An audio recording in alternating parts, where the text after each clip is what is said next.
안녕하세요. 특허를 찾아내는 핵심 비결이라는 제목으로 발표를 하게 된 이병돈입니다. 우리 기술과 특허의 상관 관계에 대해서 좀 알아볼 건데요. 우리 이런 말을 많이 들을 수 있을 것 같아요.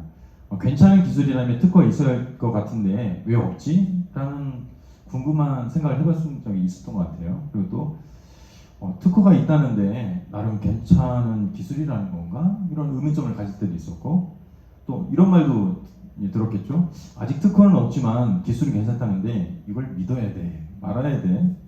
또 이제 그 사람들한테 왜 특허가 없습니까? 라고 물어보면은 저희가 지금 상용화하고 좀 적용하고 기술은 이전부터 사용되고 있던 기술이라 특허 낼 만한 게 딱히 없습니다 라고 말하는 경우가 있어요. 과연 그 말이 진실일지 되게 궁금하거든요. 우리가 기술에서 특허를 찾아내는 비결이 있습니다. 그러니까 특허를 내려면 기본적으로 기술이 있어야 되는 거죠. 왜냐면 기술에서 특허를 주는 거니까. 근데 모든 기술이 특허가 될 수는 없어요. 모든 기술이 특허가 될 수 없고, 어떤 게 특허가 될 수 있느냐? 공개된 기술보다 진보된 기술이면은 특허가 부여될 수 있습니다. 그러니까 만약에 특허를 내는 비결이 뭡니까? 라는 질문에는 진보된 기술을 찾아내는 것이 비결이라면 비결입니다. 자, 그래서 오늘 소개할 거는 시큐리티 특허 획득 전략입니다. 우리 시큐리티라는 8글자가 있는데 8글자의 이니셜을 모아서 특허 획득 전략을 적용을 해봤습니다. 그래서 우리가 어떤 아이디어든가 아이템이 있다. 그럼 이 8가지를 적용을 하면은 특허를 획득할 수가 있겠습니다. 자, 첫 번째, 자신의 현재를 보라. 그러니까 우리가 가지고 있는 것 중에 특허 출원되지 않은 제가 것이라고 표현했는데 이 것에는 뭐 아이디어라든가 아이템이 포함될 수 있어요. 근데 특허 출원되지 않은 것에 내포되어 있거나 동작하고 있는 기술 사항을 인지하거나 발견해 보는 거죠. 예를 들어서 이번에 우리가 이제 수많은 발명품들 아니면 아이템들을 아이디어에 대해서 이번에 부스에서 이제 전시를 했어요. 사실 전시가 되고 오픈이 되면은 특허를 출원할 수 없어요. 특허 등록받을 수가 없습니다. 그런데 중요한 거는 우리가 이미 공개했다 할지라도 우리가 미처 드러내지 않은, 아니면은 우리가 포스터를 붙였는데 그 포스터 내에 설명되지 않은 사항들이 있을 수가 있어요. 그 사항들을 가지고 우리가 특허를 출원할 수 있다는 거죠. 그래서 이미 공개되어 있는 서비스지만 내부에 포함되어 있음을 인해 가지고 겉으로는 타인에게 인식되어 있지 않고 알려지지 않은 기술이라면은 특허를 받을 수가 있습니다.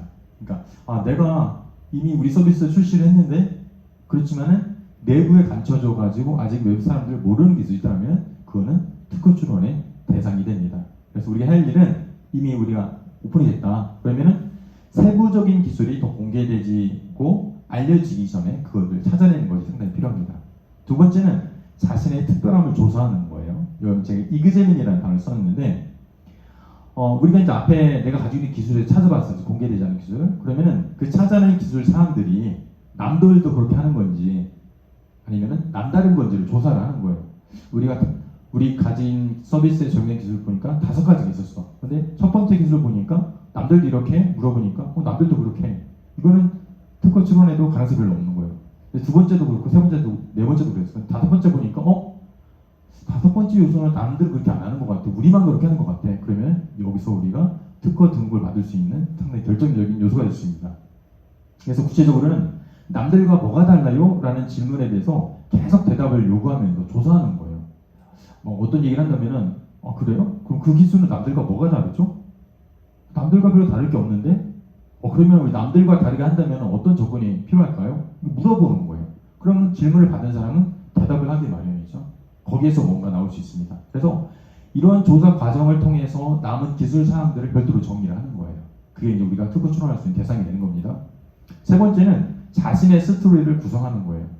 분명히 앞단계에서 우리가 특별함이 있는 기술들을 찾아냈어요. 그러면 그 특별함이 있는 기술들 뼈대로 해가지고 살을 붙여서 자신만의 기술 스토리를 만들어내는 거죠. 그리고 이 스토리를 만들어낼 때 자신만의 기술 조합을 통해서 뭔가 특별한 것이 존재할 수 있게 스토리를 구성하는 거예요. 스토리를 구성하는 건 뭐예요? 이게 창조자가 되는 거잖아요. 뼈대는 이미 있어. 근데 그 뼈대를 연결하는 거는 우리의 창작력에 의해서 얼마든지 할 수 있는 거예요. 그러면 앞에서 우리가 5가지 기술 요소가 있었는데 그 중에 하나가 특별했어. 그럼 그 특별을 하는 거를 중심으로 해서 살을 붙이고 뼈대를 붙이고 구성을 개연성을 이렇게 해가지고 뭔가 특별하게 만들어내는 거예요. 그러면 나만의 스토리가 나오고 거기서 바로 특허 출원할 수 있는 거죠. 자, 네 번째는 상상력을 사용하는 거예요. 그래서 만들어진 기술 스토리, 이거는 내가 지금 가지고 있는 거였어요. 내가 가지고 있는 거에서 스토리가 만들어졌어. 그럼 여기에다가 나의 상상력을 더 발휘하는 거예요. 그래서 다양한 변형예를 만들어요. 그러니까 어떤 여러 가지 변형 요소가 가능한 예시를 변형예라고 하는데, 그런 다양한 변형예를 만드는 거죠. 우리가 이제 특허에 대해서 알아야 될 게 뭐냐면은, 특허라는 거는 되게 고도하고 진보되고 그런 것만 특허받을 수 생각을 해요. 근데 실질적으로는 특허는 기술적으로 테크니컬하게 논리가 있고 설득력이 있으면 되는 거예요. 그러니까 예를 들어서 어떤 A라는 기술이 있어요. 근데 A라는 기술 설명을 했어. 근데 심사관이 보니까 A라는 기술 발명하기 싫을 것 같은데? 이런 생각이 들으면은 그런 특허가 못 나는 거예요. 근데 A라는 기술 요소가 있다. 그럼 특허를 받게 하고 싶다. 그러면은 A라는 기술 요소가 없을 때 어떤 불편한 점이 있었는지, 그래서 어떠한 작용 효과가 있었는지를 먼저 설명을 하는 거예요. 그래서 우리는 그러한 불편점을 해결하기 위해서 이 A라는 구성 요소를 사용을 했어. 이 A라는 구성 요소를 사용했더니 A라는 구성 요소가 이런 동작을 하고 이런 동작을 통해서 이런 효과를 발생을 해. 그럼 사람이 설득을 당하는 거예요. 뭔가 있겠구나. 끄덕끄덕 하면은 거기서 나오는 특허가 나올 수 있는 거죠. 자, 다섯 번째는 자신의 성과를 리뷰하라. 예를 들어서 여기는 제가 용역이라는 말 썼어요. 보통 우리가 이제 학교를 졸업하고 회사에 가면은 다른 회사에서 용역을 받아서 이제 처리할 수도 있고 외부 프로젝트를 진행할 수 있습니다. 그래서 우리가 학부 때는 뭐 교수님하고 어떤 프로젝트를 같이 진행했어. 뭐 거기 속하겠죠. 그래서 우리가 수행했던 프로젝트라든가 용역이라든가 외부 프로젝트를 리뷰를 하는 거예요. 리뷰를 해서 어떤 그 프로젝트 목적이 있겠죠. 외형의 성과를 달성하기 위해 내부에서 동작했던 기술 사항들을 추출해내는 거예요. 이번 프로젝트는 이런 내용이었어. 근데 이런 프로젝트를 진행하기 위해서 내부에 동작했던 기술 요소가 뭐가 있지?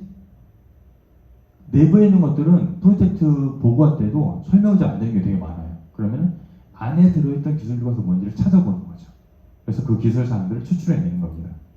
그리고 어떻게 하죠? 성과에서 추출된 기술 사항들을 적용할 수 있는 새로운 도메인을 찾는 거예요. 예를 들어서 우리가 A라는 분야에 대해서 우리는 프로젝트를 진행했어. 그러면은 이 A라는 것과 비슷한 A-라든가 B라는 산업 분야에 적용할 수 있는 기술 요소가 뭔지를 찾아보고, A라는 것들을 B라는 산업 요소에 적용하려면은 어떻게 기술을 변형시켜야 될까?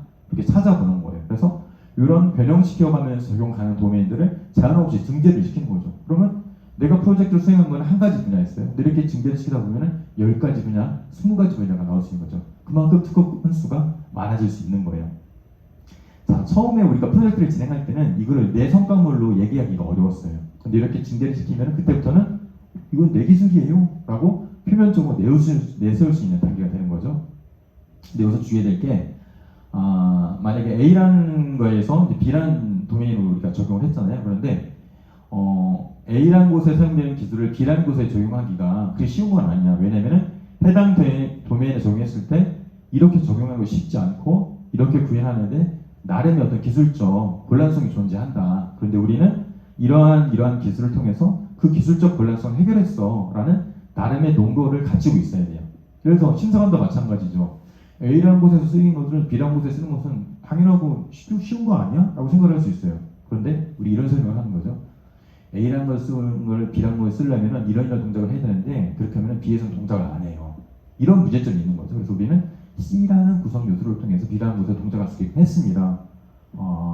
그런 구성 기술적 밸런스를 해결했구나 하면서 특허를 줄 수가 있는 거죠. 일곱 번째는 자신들의 표정, 타겟을 추적하라는 겁니다. 예를 들어서 세상에는 진짜 똘똘한 사람들 많아요. 잘 나가는 회사들 많아요. 그러면은 기술의 선대에 있는 어떤 표적 회사들이 있을 겁니다. 그 표적 회사들, 타겟 회사들이 가지고 있는 특허들을 살펴보는 거예요. 그래서 어떤 것이 특허가 됐는지 감을 잡는 거죠. 그 회사들의 특허들이 있다 보면 이쪽 분야에서는 이 정도의 기술이면 특허를 안 나오보네. 그리고 거기서 특허 출원하는 아이디어를 포착을 하는 거예요. 그리고 포착된 것을 가지고 내 아이디어를 넣어가지고 강화를 시키는 거죠. 사람은 맨땅에 헤딩하기 어려워요. 근데 다른 사람이 뭔가를 하는 것을 보면 뭔가 훈수스럽게 보이거든요. 그런 식으로 우리가 특허 아이디어를 모으는 겁니다. 그래서 이제 이렇게 할 수 있죠. 만약에 어떤 A라는 회사가 있다. 그럼 그 회사가 100건이다. 그러면 간단하게 브리핑하는 거예요. A라는 특허는 이런 내용이에요. 혹시 생각나는 거 있으면 얘기해 주세요. 이런 식으로 하면서 아이디어를 계속 구체화해 나가는 거죠. 그리고 이제 구체적으로 이렇게 앞에 딱 보면서 브리핑을 하면서 이 특허는요 이런 목적을 가지고 있고 이런 특징적 구성을 통해서 이런 동작을 수행하고 있습니다. 더 살펴볼까요? 말까요? 라고 얘기할 수 있는 거예요. 그래서 만약 더 살펴보고 싶다. 그럼 더 자세한 설명을 하고 이 정도는 될 것 같아요. 라고 그냥 넘어가면 되는 거예요. 여덟 번째는 자신의 딜트로를 생산하는 겁니다. 그러니까 특허를 위해서 회의하고 아이디어 내고 그러니까 브리핑할 때 녹화를 하거나 녹취를 하는 거예요. 그래서 기록을 남기는 거죠. 만약 우리가 녹화나 녹취를 하지 않으면 자신이 했던 모든 말들을 그냥 잊어버리게 된다는 거예요. 그래서 항상 우리가 이런 걸 할 때는 열린 질문을 하는 거예요. 그리고 그런 질문을 받을 때 적대감을 갖지 말고 최대한 성의 있게 답을 하려고 노력을 하는 거죠. 그리고 우리가 기록을 열심히 하다 보면은 그 기록에서 뭔가 특허 아이디어를 얻을 수 있습니다.